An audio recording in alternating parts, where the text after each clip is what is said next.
For over 5,000 years, the Chinese people created a splendid civilization on the land nurtured by the Yellow River and the Yangtze River. During this long period of time, dynasties came and went, and the Chinese culture waxed and waned.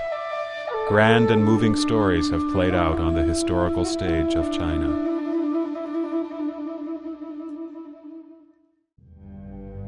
A 150 years ago, a spectre, the communist spectre, appeared in Europe.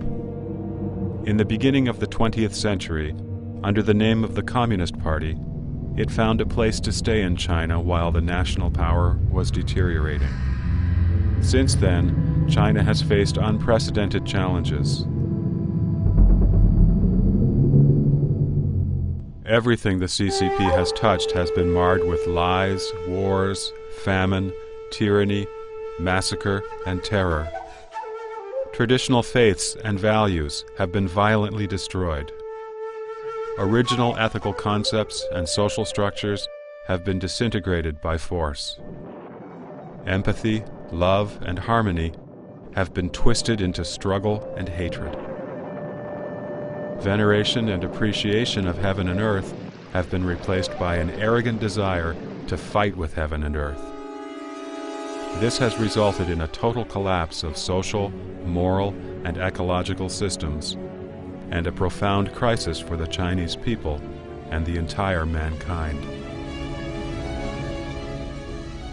In the 1990s, the former Soviet Union and Eastern European communist regimes fell one after another, and the formerly blossoming appeal of the communist movement wilted. Barely able to maintain its feeble existence, the Communist Party has become impotent. Under its seemingly powerful and prosperous appearance is a tattered and torn picture of its crumbling end. With the collapse just around the corner, China may soon evolve into a society without the CCP.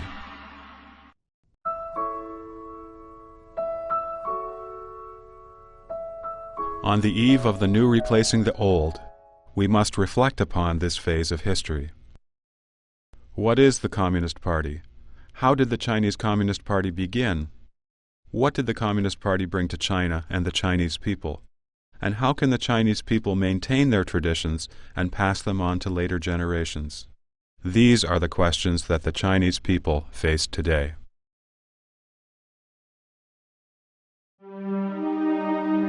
The overturned cart in front is a warning to the carts behind. By reflecting the true history of the CCP, we can help prevent such tragedies from ever recurring. In the process, each of us can also re-examine our inner world. Are there many tragedies that shouldn't have happened, but indeed happened, due to our weakness and compromises?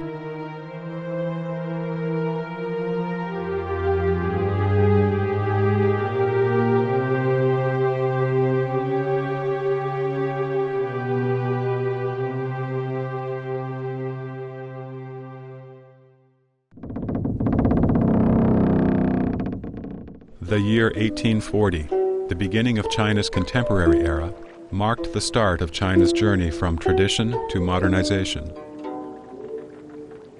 From then on, Chinese civilization experienced 4 major episodes of challenge and response. The invasion of Beijing by the Anglo-French Allied Force in the early 1860s, and the desertion of Emperor Xianfeng of the Qing Dynasty, created unprecedented shock to the Chinese people and forced China to respond with the Westernization Movement. In 1894, the Sino-Japanese War broke out and China was defeated. This caused Chinese people to re-examine the Westernization Movement, which emphasized imports of modern goods and weapons. People pushed for institutional reforms through the 100 Days Reform in 1898 and attempted to establish constitutional rule at the end of the late Qing Dynasty. In 1904, in order to vie for an advantage in China, a war between Russia and Japan broke out in northeast China. The Qing Dynasty declared neutrality over the battle fought on her own soil. which enraged the populace and intellectuals. Afterwards, China began a more intense transformation and started the Xinhai Revolution in 1911. It overthrew the monarchy and built the Republic of China. In 1918, at the end of the First World War, though China emerged victorious, its benefits were not considered at the Paris Peace Conference by stronger powers at that time, which led to the May 4th movement. Many Chinese believed that the first 3 episodes of response had failed. In extreme disappointment and anger, some people chose to follow the path of violent revolution, as had just occurred in Russia. This led to the 4th and last episode of challenge, with the most powerful impact. It has affected China for nearly a century and continues today: the Communist movement.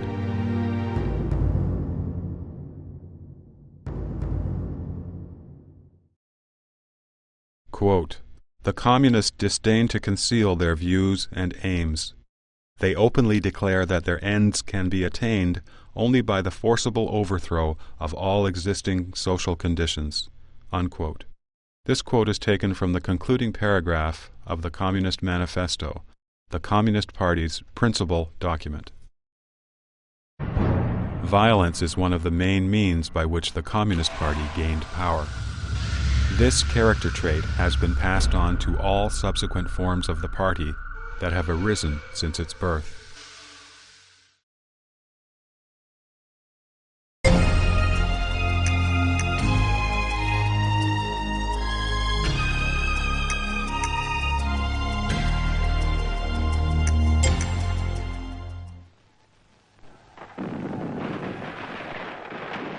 The world's first Communist Party was established many years after Karl Marx's death.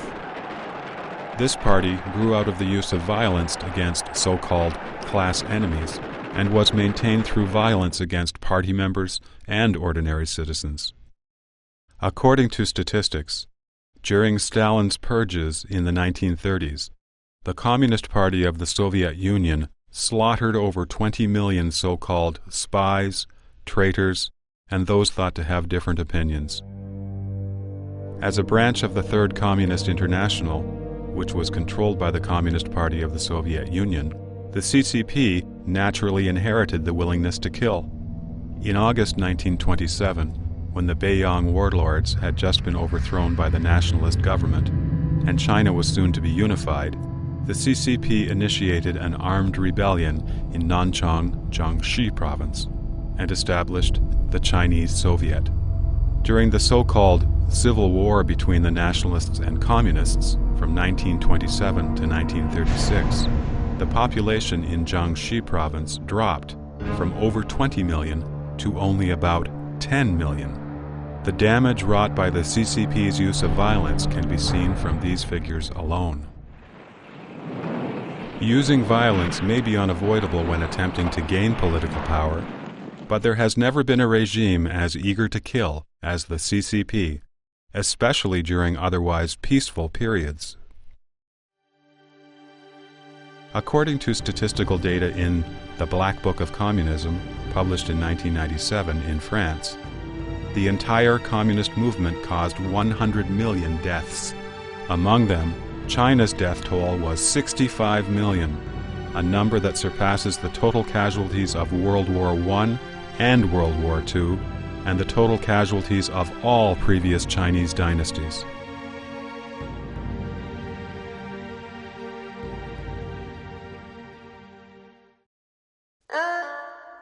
An excellent example of the Communist Party's use of violence to the people is its support of the Cambodian Khmer Rouge. After it captured political power in 1975, it unexpectedly murdered a quarter of Cambodia's population, including a majority of Chinese immigrants and descendants. China still blocks the international community from putting the Khmer Rouge on trial so as to cover up the CCP's notorious role in the genocide.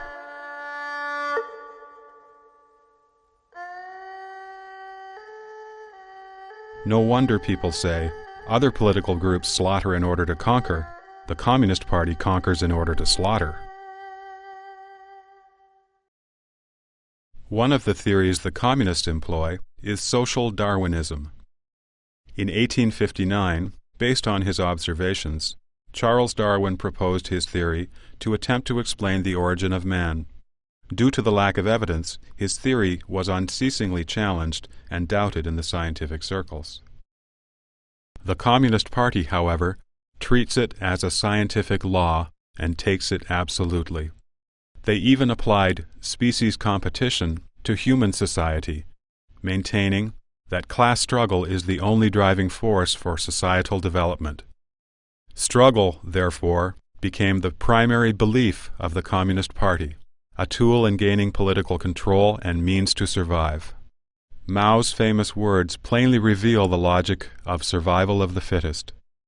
With 800 million people, he said, how can it work without struggle?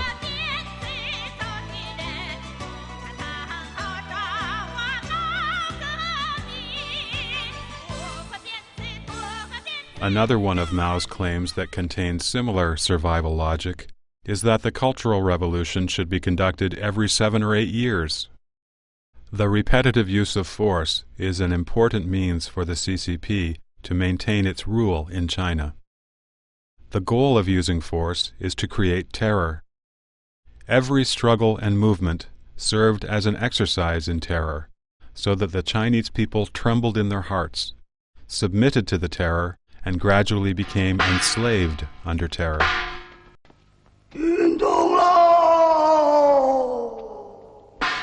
This crazy sentence, shouted by Wang Chaoshi, a character in a movie about the tragic time of the Cultural Revolution, has been like a haunting ghost, echoing in the minds of the Chinese people.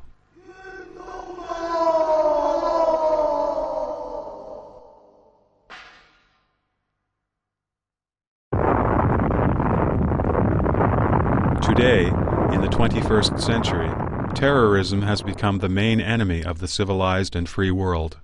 The CCP's exercise of violent terrorism, thanks to the apparatus of the state, has been larger in scale, much longer lasting, and its results more devastating. In Chinese society today, the saying, "taking the class struggle as the key link," is no longer mentioned. But in the business world, any and all means are resorted to in competition. The party has used China's so-called special characteristics and the right to subsistence as excuses to deny basic human rights. Isn't this a mutation of the struggle philosophy of survival of the fittest? The level of civilization can be measured by the degree to which violence is used in a regime. By resorting to the use of violence, the communist regimes clearly represent a huge step backward in human civilization. Unfortunately, the Communist Party has been seen as progressive by those who believe that violence is an essential and inevitable means to societal advancement. This acceptance of violence has to be viewed as an unrivaled and skillful employment of deception and lies by the Communist Party. This is another trait inherited by the CCP.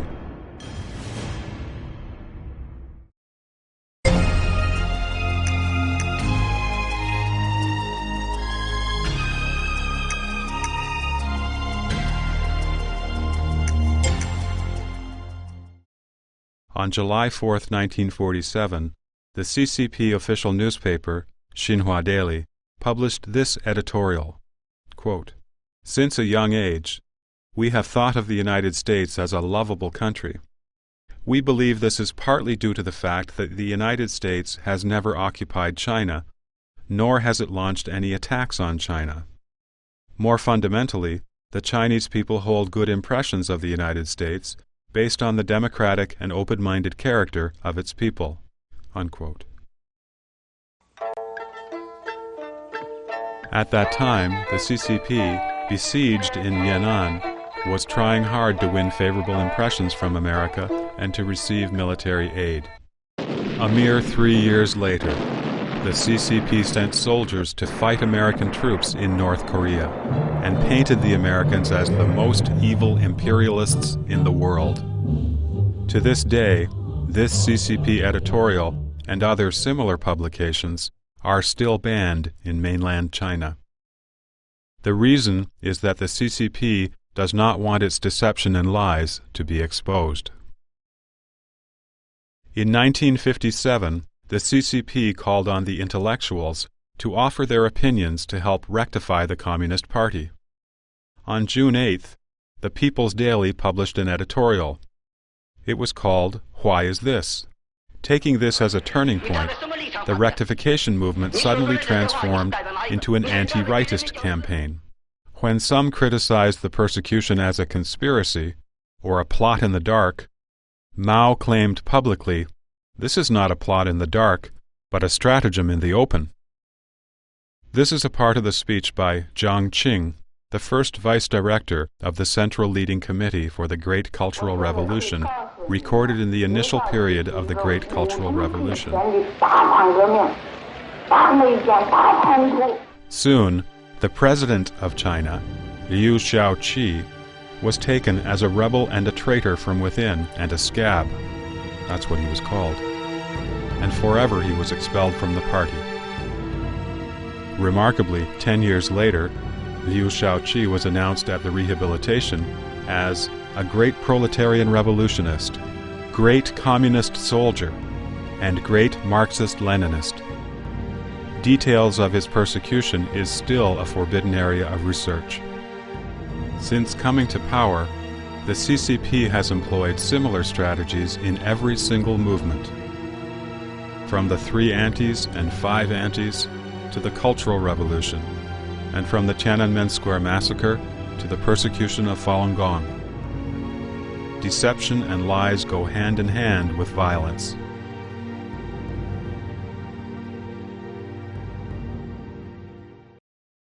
Deception and lies serve to justify and mask the rule by violence.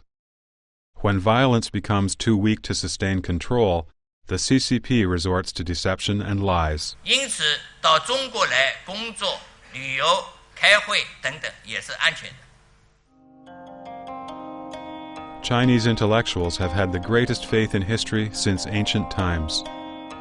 China enjoys the longest and most complete history in the world, and the Chinese people have used history to assess current reality and even to achieve personal spiritual improvement.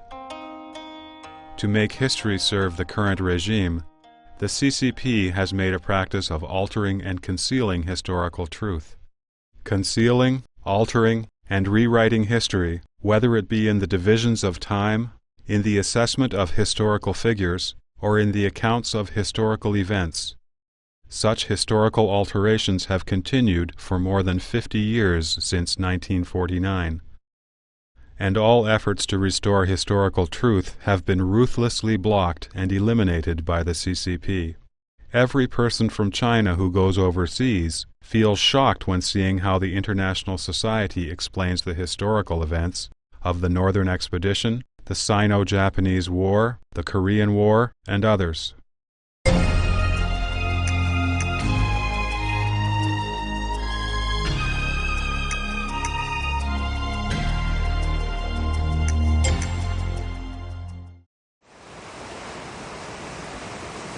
A Western proverb states that the truth never changes, while a lie must be constantly retold. This statement really makes clear a general principle. During its 80-year history and its 16 national conventions for the party representatives, the CCP even revised its party constitution 16 times.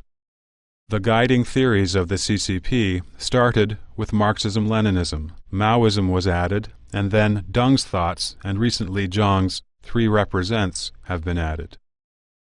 Marxism-Leninism and Maoism are not at all compatible with Deng's theories and Zhang's ideology. They are actually opposite to them. This hodgepodge of communist theories employed by the CCP is indeed a rarity in human history. The Communist Party's evolving principles have largely contradicted one another. the Communist Party has never had a motherland. Their earliest slogan was World Commonwealth, using communism to unify the world. Today, however, Communist China has become a case of extreme nationalism. The Communist Party originally emphasized social classes, eliminating all private ownership and all exploitative classes. Today, the CCP promotes capitalists to join the party. The present China has the most severe polarization between the rich and the poor in the world. Many CCP members have become filthy rich, while the country has 800 million living in poverty. The CCP even allowed capitalists to join the party and wrote this into the Communist Party constitution.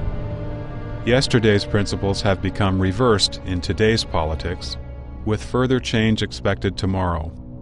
For example, whether it be collaboration with the KMT, the Nationalist Party, having a pro-US foreign policy, promoting nationalism, or having a cycle of suppression and subsequent rehabilitation, each of these decisions occurred at a moment of crisis. In the history of the CCP, there have been more than a dozen movements that are life-and-death struggles. In reality, all of these struggles have coincided with the transfer of power following changes of the basic party principles. Every change has come from an inevitable crisis faced by the CCP, threatening its legitimacy and survival. Every goal is for capturing and maintaining power, as well as enjoying monopoly over social rights. The CCP promised land to the peasants, factories to the workers, freedom and democracy to the intellectuals, and peace to all. None of these promises has ever been realized. One generation of Chinese died deceived, and another generation continues to be cheated.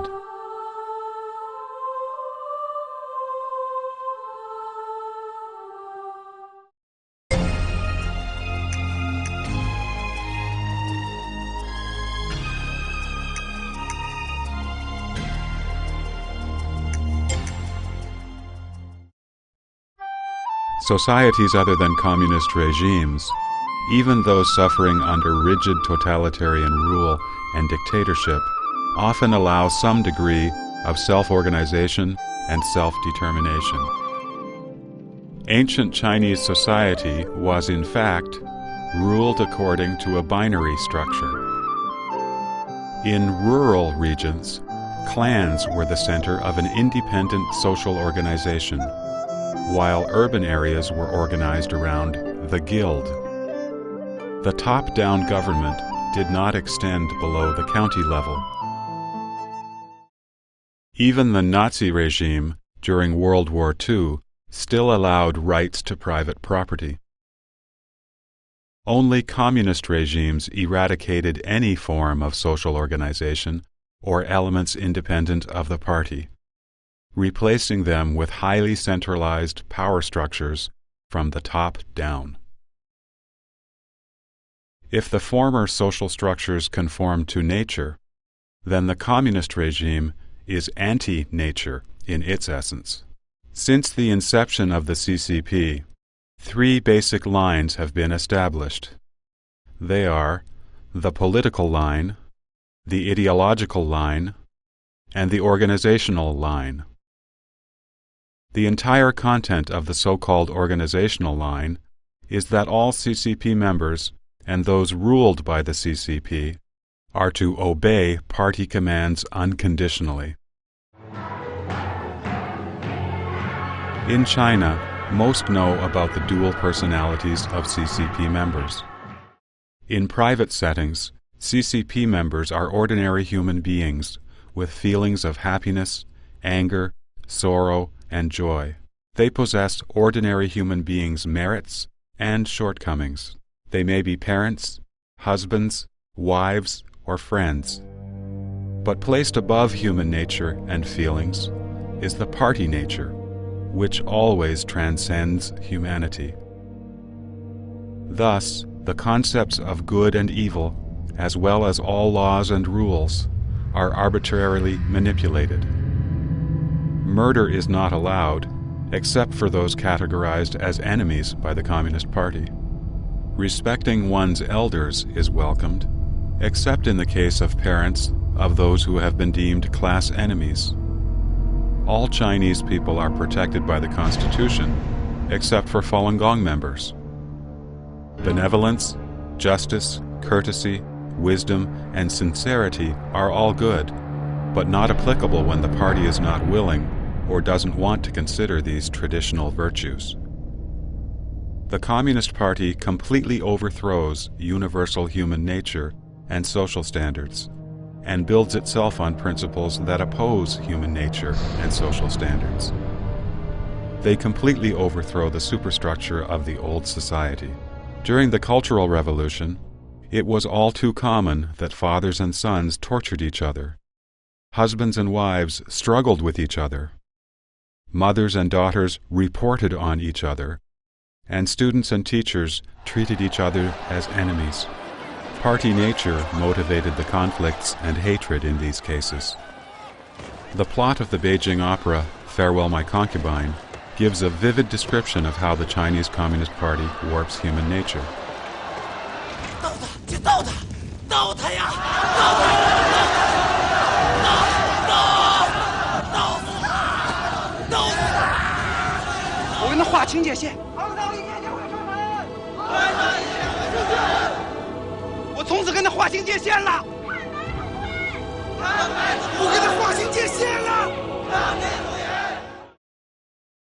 What needs to be pointed out is that such absolute obedience to the party nature results from the CCP's prolonged course of indoctrination. This training starts in preschools and kindergartens, where party-sanctioned answers to questions are rewarded. Answers that do not comply with common sense or with a child's human nature are rewarded. Students receive political education when they attend primary school and middle school and all the way to college, and they learn to follow party-sanctioned standard answers. Otherwise, they are not allowed to pass the exams and graduate. Today, the CCP has completely degenerated into a political entity struggling to maintain self-interest. It no longer pursues any of the lofty goals of communism. However, the organizational structure of communism remains, and its demand for unconditional conformity has not changed. A party member must remain consistent with the party line when speaking publicly, no matter how he feels privately. The organizational structure of the CCP is a gigantic pyramid, with the central power on top controlling the entire hierarchy. This party, situating itself above humanity and human nature, removes any organizations or persons deemed detrimental or potentially detrimental to its own power, be they ordinary citizens or high-ranking CCP officials.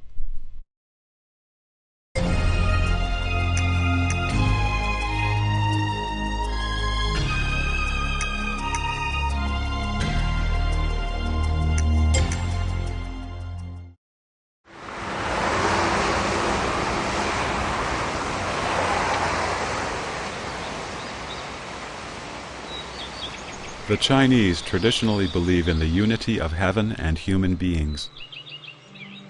Lao Tzu said, "Man follows the earth follows heaven. Heaven follows the Tao, and the Tao follows what is natural." Human beings and nature exist within a harmonious relationship in the continuous cosmos. The Communist Party does not believe in God, nor does it even respect physical nature. The notorious saying of the CCP was, "Battle with heaven, fight with the earth, struggle with humans. Therein lies endless joy." In this context, the so-called elimination of private ownership turned out to be looting and plundering everyone's properties, while the so-called public ownership became the communist oligopoly's ownership. Religious beliefs are forcibly cracked down upon and absolutely prohibited, and in the meantime, humanity and human rights are suppressed and trampled. Religious beliefs were replaced with belief in communism's promise of a harmonious society and its rule by the deified Communist Party. The promise of a harmonious society was entirely fabricated to deceive the people.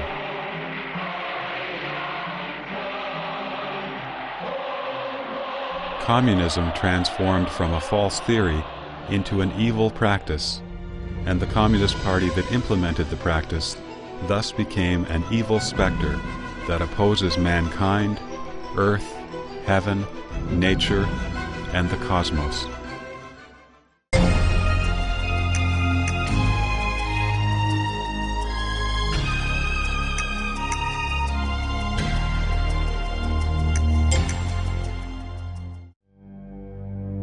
In China, nobody has ever seen fiscal budgets for the CCP's organizations, only fiscal budgets for the state, local governments, and enterprises. But in the people's daily learning, work, family lives, social activities, and almost all information sources, the CCP actually extends everywhere and controls everything. From the central government to the village committees in rural areas, the municipal officials are always ranked lower than the communist cadres. So, municipal governments have to follow instructions from the Communist Party committees at the same level. The expenses of the party are paid by the administrative units, yet they are not budgeted separately. The organization of the CCP, like a giant evil-possessing spirit, attaches to every single unit and cell of the Chinese society, as tightly as a shadow following an object. It penetrates deeply into every capillary and cell of society with its finest blood-sucking vessels, and thereby controls and manipulates society.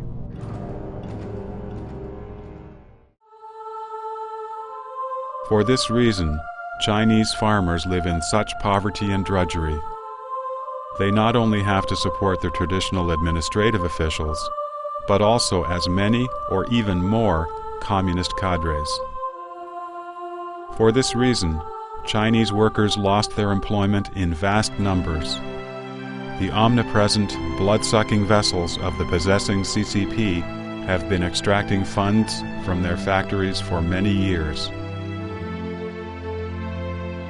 For this reason, Chinese intellectuals find it so difficult to gain intellectual freedom. In addition to their administrators, there are CCP shadows lingering everywhere, doing nothing but monitoring them.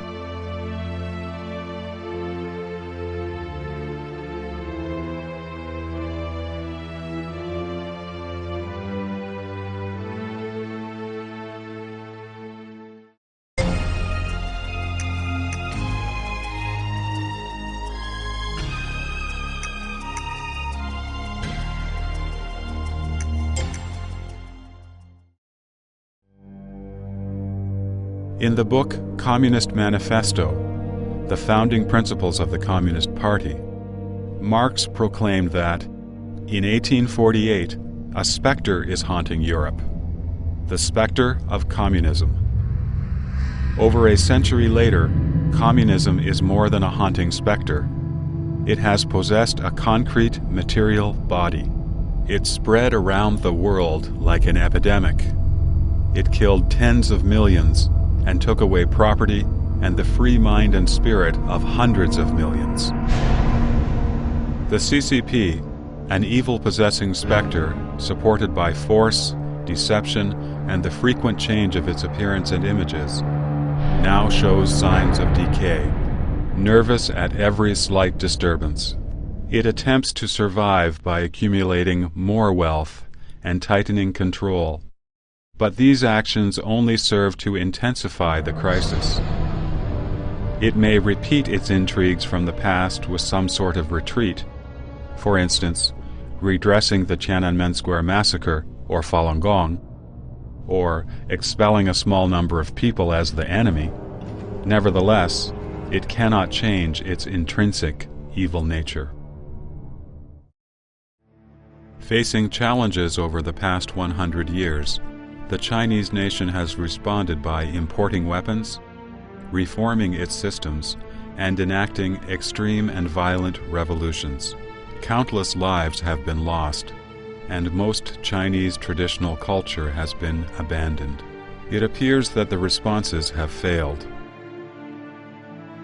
When agitation and anxiety occupied the Chinese mind, an evil specter took the opportunity to enter the scene and eventually controlled this last surviving ancient civilization in the world. In future crises, the Chinese people will inevitably have to choose again. No matter how the choice is made, every Chinese must understand that any lingering hope in the CCP will only worsen the damage done to the Chinese nation and inject new energy into this evil-possessing specter. We must abandon all illusions, examine ourselves thoroughly without the influence of hatred, greed, or desire. Only then can we rid ourselves of the nightmarish control that the possessing spirit of the CCP has had over the last 50 years. In the name of a free nation, the Chinese civilization can be re-established based on respect for human nature and compassion for all.